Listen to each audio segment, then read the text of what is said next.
क्या होगा अगर मैं आपसे कहूं कि धर्म, पैसा और सफलता आपको जीवन नहीं दे सकता, जीवन की खुशियां नहीं दे सकती। क्या आपने कभी सोचा है कि दुनिया के सबसे अमीर लोग भी धन दौलत कमाने के बाद अंदर से खाली महसूस क्यों करते हैं? और कोई धार्मिक लोग भी धार्मिक अनुष्ठान करने के बाद, आज्ञा पालन करने के बाद भी अपने आप को अकेला और असंतुष्ट महसूस क्यों करते हैं? और उनके जीवन में संतुष्टि क्यों नहीं मिलती, वो सुकून क्यों नहीं पाते? तो इन सभी सवालों का जवाब आपको संपूर्ण रूप से मिल जाएगा। स्वागत करता हूं आपका मेरे इस डिजिटली प्रीच चैनल में। आज दुनिया में हर कोई किसी न किसी चीज के पीछे भाग रहा है। कोई पैसे के पीछे, कोई धन दौलत के पीछे, कोई शोहरत के पीछे, कोई कामयाबी के पीछे, कोई धार्मिकता के पीछे। लेकिन आज उन लोगों को फिर भी सुकून और अच्छी जीवन नहीं मिल पा रही। हर कोई सोचता है कि बस मुझे अच्छा पैसा मिल जाए, अच्छा काम मिल जाए, अच्छी शोहरत मिल जाए, अच्छी समृद्धि मिल जाए तो मैं कामयाब हो जाऊंगा, या मैं धार्मिक अनुष्ठानों को पूरा कर लूं और सभी आज्ञाओं को मान लूं तो मैं अच्छा और संतुष्ट भरा जीवन जी सकता हूं। लेकिन प्रियो, ऐसा होता नहीं है। आज का प्रश्न यही है, आखिर अच्छा सुकून भरा जीवन और संतुष्ट जीवन कहाँ मिलेगा? तो इस वीडियो में मैं आपको उसका जवाब देने वाला हूँ। सबसे पहले तो मैं आपको ये बता देता हूँ कि पैसा और सफलता आपको संतुष्ट जीवन नहीं दे सकती। एक बार एक YouTube चैनल ने इंटरव्यू के दौरान एक बड़े बिजनेसमैन से इस प्रकार से पूछा, उसके पास गाड़ी, शोहरत, धन दौलत सब कुछ था। उससे पूछा कि क्या आप खुश है? तो 2-3 सेकंड के लिए सोचने लगा। उसने कहा, मैंने सब कुछ प्राप्त कर लिया लेकिन अभी भी मैं खाली हूँ। आपको पता है इस बात का बाइबल में कनेक्शन है। यीशु मसीह ने कहा मत्ती 16:26 में ये सुकून और संतुष्ट जीवन के बारे में कि इंसान पूरा संसार जीत ले पर अपनी आत्मा खो दे तो उसका क्या फायदा। यीशु मसीह समझा रहे हैं कि यदि हम संसार की सभी वस्तु, धन दौलत, शोहरत प्राप्त कर ले और अपनी आत्मा यानी कि जो ईश्वर के साथ कनेक्शन वो खो दे तो जिनमें संतुष्टि और सुकून कहाँ से प्राप्त होगा। आजकल हम कई फेमस सेलिब्रिटीज के बारे में जो है अखबारों में, न्यूज़पेपर में या न्यूज में सुनते हैं या पढ़ते हैं। हमें पता चलता है कि असल में उनका जीवन पूर्ण रूप से टूट चुका है। कोई ड्रग्स के आदी हो चुके हैं, कोई सुसाइड कर रहे हैं, कोई डिप्रेशन में है, कोई परेशानियों में है, कोई टेंशन में है, अपने आप को कहीं ना कहीं किसी न किसी प्रॉब्लम में वे अपने आप को पा रहे हैं। किसी का रिश्ते टूट रहे हैं। ये सेलिब्रिटीज किसी न किसी चीज में फंसे हुए हैं, अपने आप में किसी न किसी प्रॉब्लम में है। इनके जीवन में भी संपूर्ण रूप से सुकून नहीं है, इतनी धन दौलत शोहरत होने के बावजूद। क्यों इन लोगों का जीवन ऐसा है? क्यों इनके जीवन में सुकून नहीं है? जो सुकून और सुख ये दुनिया से चाहते हैं, इन्हें दुनिया से क्यों नहीं मिल रहा? प्रिय, दुनिया का सुकून और सुख और शांति कुछ समय के लिए है। पूर्ण रीति से ये हमें सुख और शांति में नहीं रख सकता।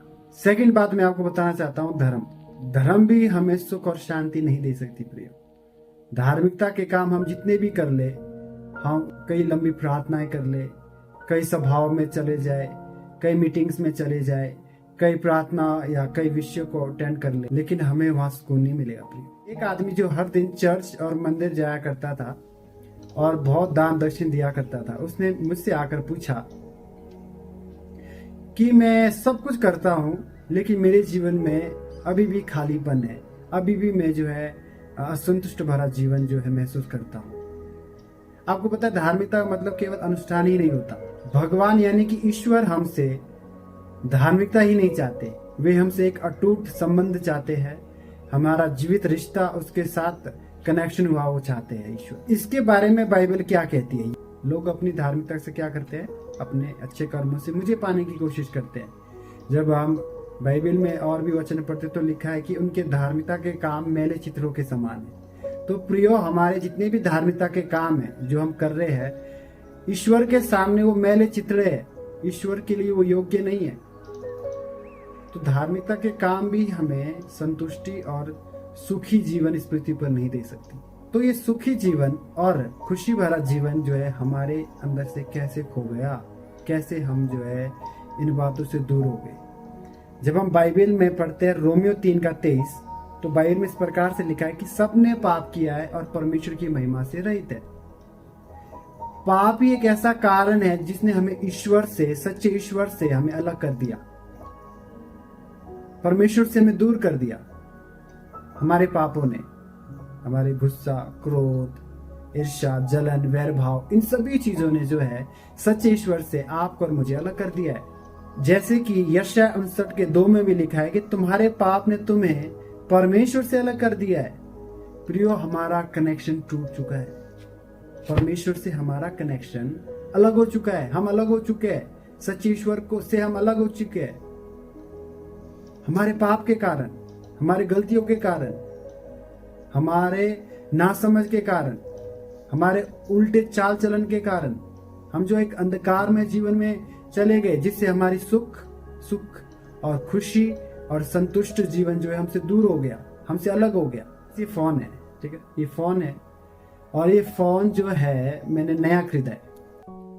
देखने में अच्छा है, लुक अच्छा है, कैमरा अच्छा है, क्वालिटी इसकी अच्छी है, लेकिन यदि इसमें बैटरी नहीं है ना, तो ये मैं इस फोन को यूज नहीं कर सकता, इस फोन को मैं चला नहीं सकता, ये फोन मेरे कुछ काम का नहीं है।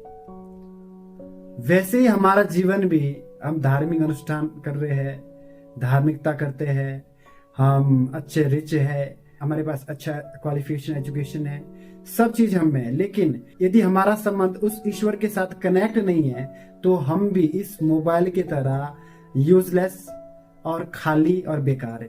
प्रभु तो हमें अच्छा जीवन देना चाहता है, वो तो हमें सुखी और शांति और संतुष्ट भरा जीवन देना चाहता है, लेकिन जो है हम उससे कनेक्ट नहीं होना चाहते। यदि ये बैटरी से ये मोबाइल कनेक्ट ना हो तो हम इसे यूज नहीं कर सकते। वैसे यदि हम सच्चे ईश्वर से कनेक्ट ना हो तो हमारे जीवन का कोई मतलब नहीं है। प्रिय, तो आज मैं आपको बताना चाहता हूँ कि असली सुकून तभी मिलेगा जब हम ईश्वर के साथ जुड़ जाए। तो सवाल आता है कि हम ईश्वर के साथ कैसे जुड़ सकते हैं, क्या इसका हल है? तो मैं आपको बताना चाहता हूँ, यीशु मसीह ही एकमात्र ऐसा रास्ता और ऐसा व्यक्ति है जो ईश्वर के साथ आपको और मुझे जोड़ सकता है। उसने कहा वचन में, यूहन्ना 14:6 में, मैं मार्ग और सत्य जीवन हूं, जो मेरे पास आता है उसे मैंने कभी नहीं ठुकराया। बताता है कि मार्ग और सत्य जीवन यानी कि एक अच्छा जीवन, सुखी भरा जीवन, शांति भरा जीवन वही है। जो उसके पास आता है वो अनंत जीवन पाता है। बाइबल में एक और कहानी उड़ाव पुत्र के बारे में, जब हम लूका में पढ़ते हैं आई थिंक, तो वहां पे हम देखते हैं कि एक उड़ाव पुत्र जो है अपने घर से जो है दूर चला गया, एक दूर देश में चला गया। वहां उसने अपनी धन संपत्ति सब लुटा दी, खत्म कर दी गलत काम के पीछे। तब उसे याद आया कि मैं अपने पिता के घर में सुख, शांति और आरामदायक का जीवन जीता था और यहाँ पर मैं परेशानियां झेल रहा हूँ। जब उसने वापस घर लौटने के बारे में सोचा तो वो वापस घर गया और वो अपने पिता के पास लौट कर आया, और उसके पिता ने उसे दूर से देखा और दौड़कर उसके पास गया और उसने जो है उस बेटे को गले से लगाया और उसे चूमा। प्रियो, आज भी ईश्वर आपको और मुझे गला लगाना चाहता है। आज भी ईश्वर आपसे मुझे प्यार करना चाहता है, लेकिन हम उससे दूर हैं। हम उसके पास नहीं आना चाहते, हम अपने पापों को नहीं छोड़ना चाहते, हम उसकी ओर नहीं मुड़ना चाहते। तो कैसे हमें एक अच्छा और संतुष्ट भरा जीवन मिल सकता है? हम भी उस उड़ाव पुत्र के समान दूर है, दुविधाओं में है, अशांति में है, समस्याओं में है। आज आपको और मुझे भी उस ईश्वर के पास आने की जरूरत है। लौट आइए अपने पाप से, छोड़ दे अपनी गलती गुनाह को, सच्चे ईश्वर के पास लौट आइए। ईश्वर हमेशा तैयार है, आपका वेटिंग कर रहा है कि वो कब हम और आप लौट कर आए उसके पास। तो आज मैं आपको 3 बातें बताना चाहता हूँ यीशु मसीह को यदि आप ग्रहण करना चाहते हैं, विश्वास करना चाहते हैं और यीशु मसीह को जानना चाहते हैं। सबसे पहली बात है, यीशु मसीह को अपना उद्धारकर्ता के रूप में पहचान। जैसा कि मैंने आपको बताया, हमारा जीवन पाप में भरा है, बुराइयों में है, कर्जों में है, परेशानियों में, रुकावट में, चिंताओं में, फिक्री में है, डिप्रेशन में है, एंजाइटी में, हर एक चीज में फंसा हुआ है। हमारे जीवन को कौन छुड़ा सकता है? यीशु एकमात्र रास्ता है जो हमें मुक्ति और उद्धार दे सकता है। उसका वचन कहता है, जो कोई पाप और बोझ में दबा मेरे पास आओ, मैं तुम्हें विश्राम दूंगा। छुटकारा देने की बात करता है प्रभु यीशु मसीह। यदि हम रोमियो 3:23 में पढ़ेंगे तो लिखा है कि पाप के कारण हम जो है सच्चे ईश्वर से दूर हो गए, रहित हो गए। हमारा जीवन अशांति और दुखदायी हो गया। हमने सफलता, पैसा, आराम, शौक सब कुछ प्राप्त तो किया, लेकिन ये सब अस्थायी है, परमानेंट नहीं है। जब हमारी जिंदगी की परिस्थितियां बदल जाती है तो ये शांति और ये सुख और ये संतुष्टि भी हमारे जीवन के अनुसार बदल जाता है, गायब हो जाता है, दुख में परिवर्तन हो जाता है। और यीशु मसीह ही है जो हमें इन सभी चीजों से छुड़ा कर शांति दे सकता है। उसका वचन यूहन्ना 14:27 में लिखता है, मैं तुम्हें ऐसी शांति देता हूं जो दुनिया नहीं दे सकती। तो यीशु मसीह कह रहे कि मैं तुम्हें ऐसी शांति दूंगा जो दुनिया नहीं दे सकती, जो उन सेलिब्रिटीज को, उन धनवानों को, उन बड़े बड़े बिजनेसमैन को नहीं दे पाया, वो शांति आपको और मुझे मिल सकता है प्रियो। वो शांति आप और मैं प्राप्त कर सकते हैं प्रियो। आपको यीशु मसीह को अपने उद्धारकर्ता के रूप में पहचानना है। यदि हम रोमियो 10:9 में पढ़ते हैं तो वहां पे लिखा है कि यदि हम मुंह से अंगीकार करें और मन से विश्वास करें तो जो है हमारा जीवन बदल सकता है। हम जो है इस शांति और ये संतुष्ट भरा जीवन प्राप्त कर सकते हैं। हमें अपना नाम, धर्म और रीति रिवाज नहीं बदलना है।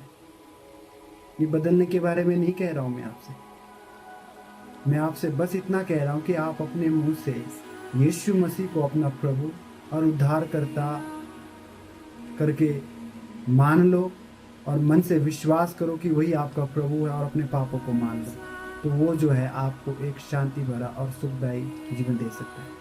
बस इतना ही करना है और कुछ नहीं करना है। आपको अपने मुंह से जो है अपने पापों को अंगीकार करना है और मन से विश्वास करना है। बस इतना करने से आप यीशु मसीह के द्वारा परमेश्वर की संतान हो जाते हैं और आप परमेश्वर के साथ जुड़ जाते हैं। एक सच्चे ईश्वर के साथ आपका कनेक्शन हो जाता है। दूसरी बात है एक सच्चा और संतुष्ट भरा जीवन प्राप्त करने का, पुराने जीवन को छोड़कर यीशु मसीह की ओर मुड़ना। जैसे कि उस उड़ाऊ पुत्र ने अपना वो पुराना जीवन जिसमें वो असंतुष्ट था, जिसमें दुख में था, परेशानियों में था, उसे याद आया कि मुझे अपने पिता के घर वापस जाना है, और वे मुड़ा और वो अपने पिता के घर गया, और उसके पिता ने दूर से उसे देखा और उसे गले लगा दिया। वैसे हमें अपने पुराने ये जो अशांति का है, ये जो क्रोध भरा जीवन है, ये जो एंजाइटी का है, प्रॉब्लम भरा जीवन है, टेंशन भरा, डिप्रेशन भरा जीवन है, इससे मुड़कर हमें जो है एक सच्चे ईश्वर की खोज करना है, सच्चे परमेश्वर को ढूंढना है। कौन सच्चा परमेश्वर है, कौन मुझे शांति दे सकता है, मुझे सुकून दे सकता है, जो धन दौलत दुनिया पृथ्वी नहीं दे सकती, ऐसी शांति कौन दे सकता है, उसको ढूंढना है और उसके पीछे चलना है, और वो सिर्फ यीशु मसीह है। तीसरी बात है संतुष्ट और अच्छे जीवन प्राप्त करने के लिए, वो है यीशु मसीह की शिक्षाओं को पालन करना, उसके वचन के अनुसार जीवन जीना। यीशु मसीह ने भी अपने प्रिय चेलों से इस प्रकार से कहा, यूहन्ना 14:15 में, जो अब मुझसे प्यार करता है वो मेरी बातें मानेगा, उसकी बातें है परमेश्वर का वचन यानी कि बाइबल। अब वो बाइबल यानी कि परमेश्वर के वचन को मानेगा और पूरा करेगा। क्या आप और मैं, जिसने प्रभु को उद्धारकर्ता के रूप में ग्रहण कर लिया है, पाप से मुड़कर उसके पास लौट आए हैं, यदि आप आज उस पर विश्वास करना शुरू करते हैं तो आपका अगला कदम जो है अब आपका वो है उसके वचनों को पालना करना, क्योंकि वो आपके जीवन का प्रभु बन गया है। अब आप उसकी बातों को सुने और माने। याकूब 1:22 में इस प्रकार से बताता है कि हम वचन के सुनने वाले ही नहीं परंतु वचन पर चलने वाले बन गए। वचन क्या है? भजन संहिता 119:105 में लिखा है कि वचन ही हमारे पांव की ज्योति और उजाला है, हमें सही मार्गदर्शन करता है। तो आज मैं आपसे इतना ही कहना चाहूंगा, यदि आज आप कोई संदेश सुनकर अच्छा लगा है, अगर आपको सच में पता चला है असल जिंदगी और सुखमय और आनंदमय जीवन के बारे में, तो यीशु को अपनाओ, यीशु को विश्वास करो, अपने पापों को अंगीकार करो। यदि आप अपने पापों को अंगीकार करना चाहते हैं तो आप मेरे साथ छोटी सी प्रार्थना कर सकते हैं। अपनी आंखों को बंद करें और इस प्रकार से कहें, अपने हाथों को उठाकर आंखों को बंद करते हुए, हे प्रभु यीशु मसीह, मैं आपका धन्यवाद करता हूं, आप मेरे लिए जगत में आए, मुझे पापों से छुड़ाने के लिए और मेरे पापों को क्षमा करने के लिए और परमेश्वर के साथ मेरा कनेक्शन फिर से बनाने के लिए आप इस धरती में जन्म लिया, मेरे लिए मारे गए, गाड़े गए, और मैं आज से आपको अपना उद्धार करता और अपना प्रभु करके ग्रहण करता हूँ। मेरे पापों को क्षमा करो और मुझे नया जीवन दो, यीशु मसीह के नाम से, आमीन। बस प्रियो, आपको इतनी छोटी सी प्रार्थना करनी है और अपने पापों को अंगीकार कर लेना है और मान लेना है।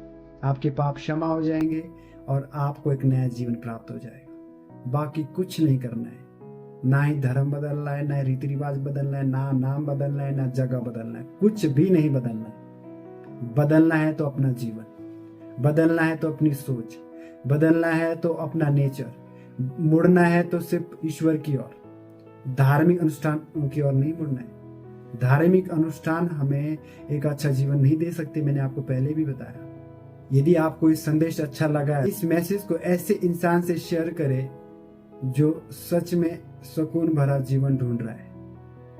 मैंने आपको पहले भी बताया था, पैसा, सफलता, धार्मिक अनुष्ठान, ये आपको असल और अच्छा जीवन नहीं दे सकता।